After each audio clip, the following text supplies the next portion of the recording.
What's a W-9, 1099, and invoice?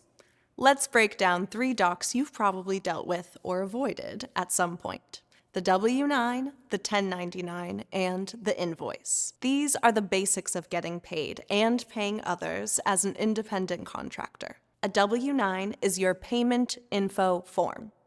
If someone's getting paid by your org and they're not on payroll or a W-2 employee, they're being paid as an independent contractor.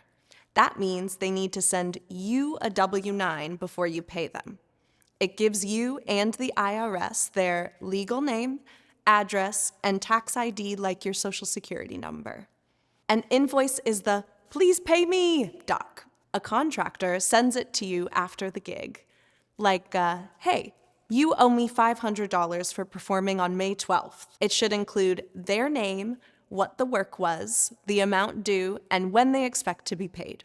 The 1099 is the tax report. If you paid an independent contractor $2,000 or more over the course of the year, you're legally required to send them a 1099 by January 31st. It tells them and the IRS how much they made from you that year.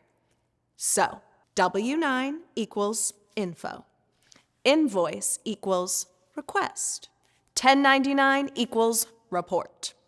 Why does this matter? Because it makes sure you actually get paid and that you don't run into trouble at tax time. If you don't send a W-9, payment can be delayed. If you don't send an invoice, there's no record of what you're owed. And yes, you've got to keep all of this. Save your W-9s, invoices, and 1099s, both sent and received. Create folders by year and project and label them clearly. It will make your life so much easier.